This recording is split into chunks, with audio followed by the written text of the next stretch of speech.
প্রিয় স্নেহের সেকেন্ড সেমিস্টারের ছাত্রছাত্রীরা, আজকে আমি যে বিষয় নিয়ে আলোচনা করব সেটি হচ্ছে তোমাদের যে পরিবেশবিদ্যা সাবজেক্টটি রয়েছে। এই পরিবেশবিদ্যা সাবজেক্ট থেকে আমি তোমাদের আজকে গুরুত্বপূর্ণ,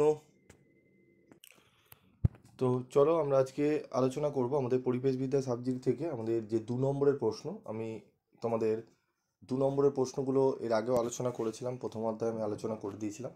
তো আজকে আমি আলোচনা করব দ্বিতীয় অধ্যায় থেকে, এবং তোমাদের লাস্ট মিনিটে আমি বাছাই করা কিছু 2 নম্বরের প্রশ্ন আমি বলে দেবো, যেগুলো ইয়ারে এসেছিলো, ইয়ারে সলভ করে দেবো, এবং ইয়ারের বাইরেও কী কী প্রশ্ন আসার মতো সেগুলো আলোচনা করবো। তো চ্যাপ্টার ওয়াইজ যারা পড়তে চাইছো তাদের জন্য আমি আজকের এই ভিডিওটি তৈরি করছি। প্রথম অধ্যায় যারা দেখে নিয়েছো তারা অবশ্যই এই ভিডিওটি দেখে নেবে, তোমাদের সেকেন্ড চ্যাপ্টারও কিন্তু কভার হয়ে যাবে। এবং যারা এখনও পর্যন্ত প্রথম অধ্যায় দেখোনি তারা কমেন্ট করে জানাবে, স্যার আমাদের প্রথম অধ্যায় কিন্তু 2 নম্বরগুলো এখনও আমরা দেখতে পারিনি। তো দেখো, আমাদের দ্বিতীয় অধ্যায় থেকে 2 নম্বরের প্রথম প্রশ্ন, পরিবেশগত আইন বলতে কি বোঝো? পরিবেশগত আইন হলো জলের গুণমান, বায়ুর গুণমান, বিপন্ন বন্য প্রাণী এবং অন্যান্য পরিবেশগত কারণগুলির সাথে সম্পর্কিত আইন ও প্রতিবিধানগুলির একটি সংগ্রহ। পরিবেশের দীর্ঘমেয়াদী সুরক্ষা এবং পরিবেশের বিভিন্ন উপাদানগুলির মধ্যে ভারসাম্য রক্ষার উদ্দেশ্যে মানুষের কার্যাবলীকে নিয়ন্ত্রণ করার জন্য কিছু আইন বিধিবদ্ধ করা হয়, যা পরিবেশ আইন নামে পরিচিত। পরিবেশ আইনের দুটি প্রয়োজনীয়তা: মানুষকে সুস্থভাবে বেঁচে থাকার অধিকার প্রদান, বাস্তুতন্ত্রের ভারসাম্য রক্ষা।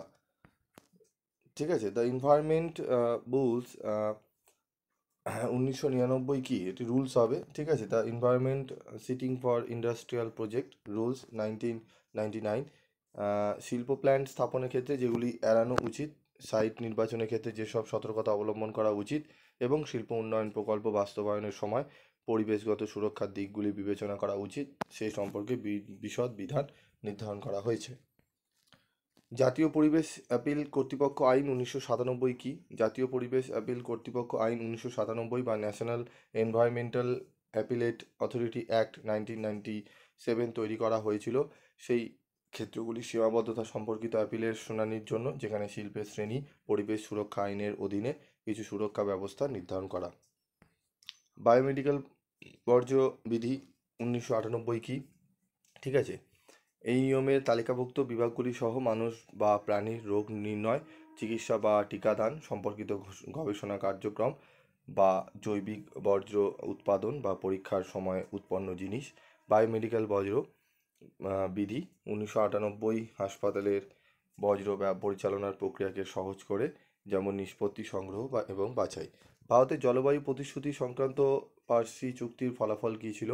ইউরোপীয় ইউনিয়ন নেতৃত্ব দিয়েছিল যখন মার্কিন যুক্তরাষ্ট্র সম্মতিতে সর্বশেষ এবং উচ্চাকাঙ্ক্ষার দিক থেকে দ্বিতীয় স্থানে ছিল। প্যারিস চুক্তির উচ্চাকাঙ্ক্ষা বিভাগে কোন কোন দেশ ছিল?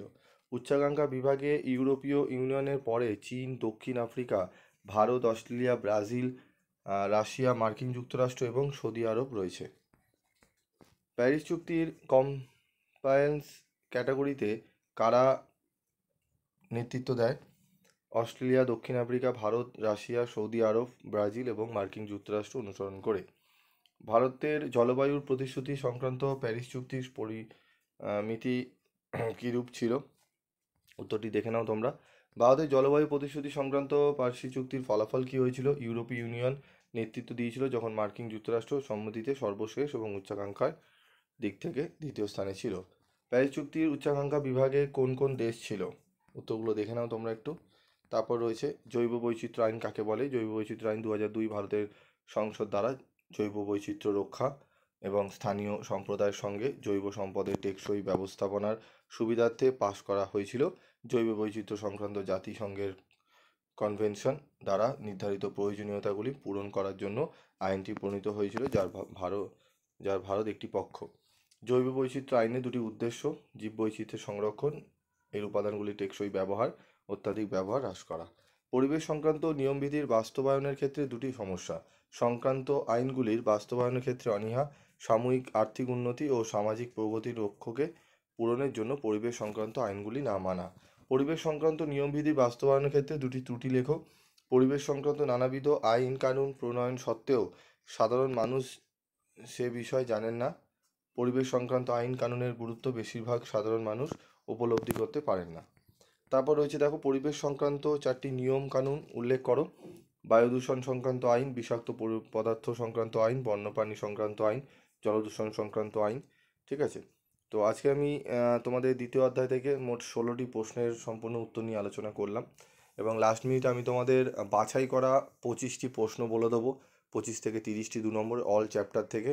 তোমাদের 2 নম্বরে 10টা যেন অ্যাটেন্ড করতে হয়, 10টা প্রশ্নের অ্যাটেন্ড। তো আমি 25টা থেকে 30টা মতো প্রশ্ন বাছাই করা দিয়ে দেবো, যেগুলো পড়লে আশা করি তোমরা অনেকটাই উপকৃত হবে। ঠিক আছে, তো সেই যদি ভিডিও পেতে চাও অবশ্যই কমেন্ট করে জানাবে, এবং বন্ধুদের মধ্যে প্রচুর পরিমাণে তোমরা ভিডিওগুলো শেয়ার করো, কারণ আমি তোমাদের ENBS এর বেশ কিছু যে আলোচনাগুলো করব ইম্পর্টেন্ট, তার কিন্তু স্টাডি মেটেরিয়াল আমি দিয়ে দেবো। ঠিক আছে, এবং আমি ফার্স্ট সেমিস্টারও তোমরা জানো অনেক PDF নোটস আমি কিন্তু তোমাদের দিয়েছিলাম ফ্রি অফ কস্টে। দেখো পুরো 100% দেওয়া সম্ভব নয়, আমি যতটা পারি, যারা চ্যানেল আমার ফলো করে এসছে, অনেকের নোটস বই কিছুই কেনেনি, তবুও কিন্তু তারা ভালো নাম্বার তুলেছে। অনেকেই বলেছে স্যার আমি শুধু চ্যানেল ফলো করেই আমি 60% 65% পেয়েছি। এবং তোমাদের দাদা দিদি বা 6 সেমিস্টারে যদি ভিডিও ফলো করো, দেখলে বুঝতে পারবে, সেখানে কমেন্টগুলো দেখলে পড়লে বুঝতে পারবে, সেখানে কিন্তু অনেক ছাত্রছাত্রী রয়েছে যারা কিন্তু টিউশনিও পড়ে না, কোনো বইও কেনেনি, শুধুমাত্র PV study class channel follow করেই কিন্তু তারা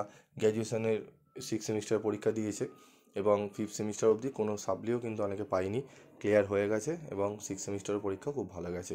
তো এগুলো দেখবে অবশ্যই তোমরা। চ্যানেল হুট করে সার্চ করলে একটি ভিডিও চলে আসলো, আহামরি চলে আসলো, তা বিশ্বাস করলে এমন না করে তোমরা একটা কাজ করবে, আগে ভালো করে জানবে চ্যানেলটি কতটা পুরনো, তার আগে কারা কারা হেল্প পেয়েছে, কমেন্টগুলো বিভিন্ন পড়বে, দেখবে তোমরা অনেকটাই বুঝতে পারবে।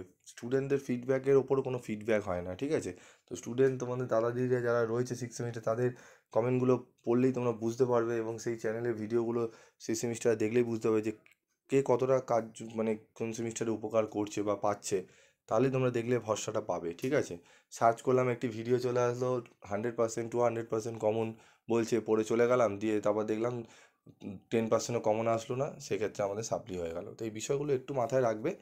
ঠিক আছে, অনেক চ্যানেল ভালো ভালো রয়েছে, আমি বলছি না আমার চ্যানেলই দেখতে হবে, ভালো করে সার্চ করে তার হিস্ট্রি, তার কবে কত বছর দিয়ে করছে সেগুলোকে একটু দেখবে। পুরনো যারা চ্যানেল প্রথম দিক দিয়ে করছে তারা অত্যন্ত এক্সপিরিয়েন্স, দেখবে তোমাদের অবশ্যই ভালো গাইড করতে পারবে।